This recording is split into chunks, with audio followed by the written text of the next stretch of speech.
YouTube channel धागे music को subscribe करें।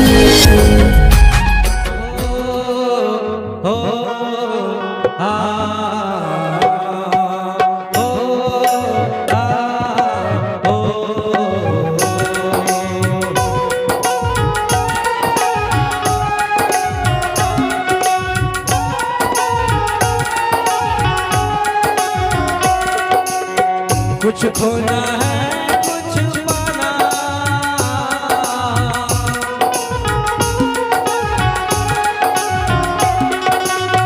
कुछ खोना है कुछ पाना, हारे सभी जीवन के खेल पुराना।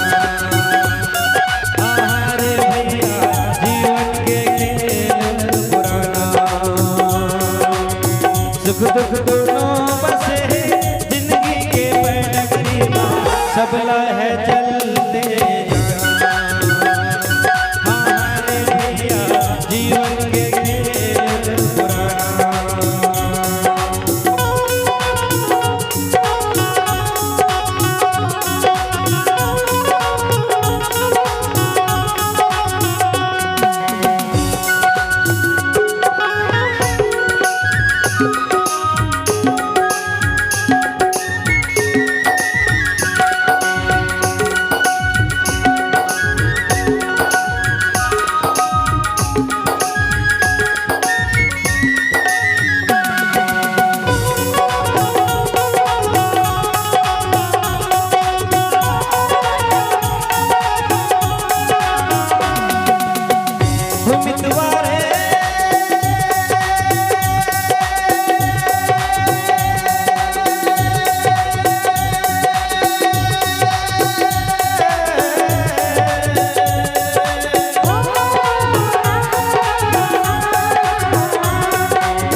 एक दिन मिट जाही चोला, दुनिया छुट जाही रे सखी, हो जाही सब रे बेगाना। हमारे भैया जीवन के खेल पुराना।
यूट्यूब चैनल धागे म्यूजिक को सब्सक्राइब जरूर करें।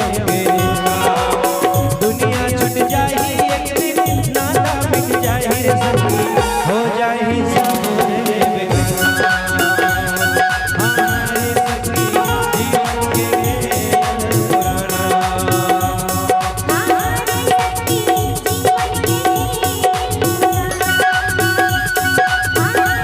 पुराना।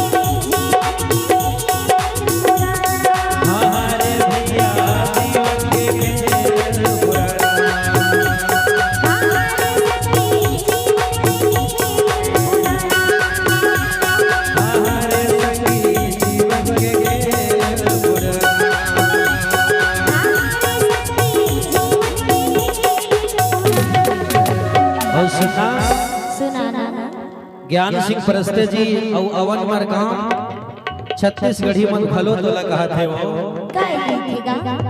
काबर मैं कई बार कहा था और हमार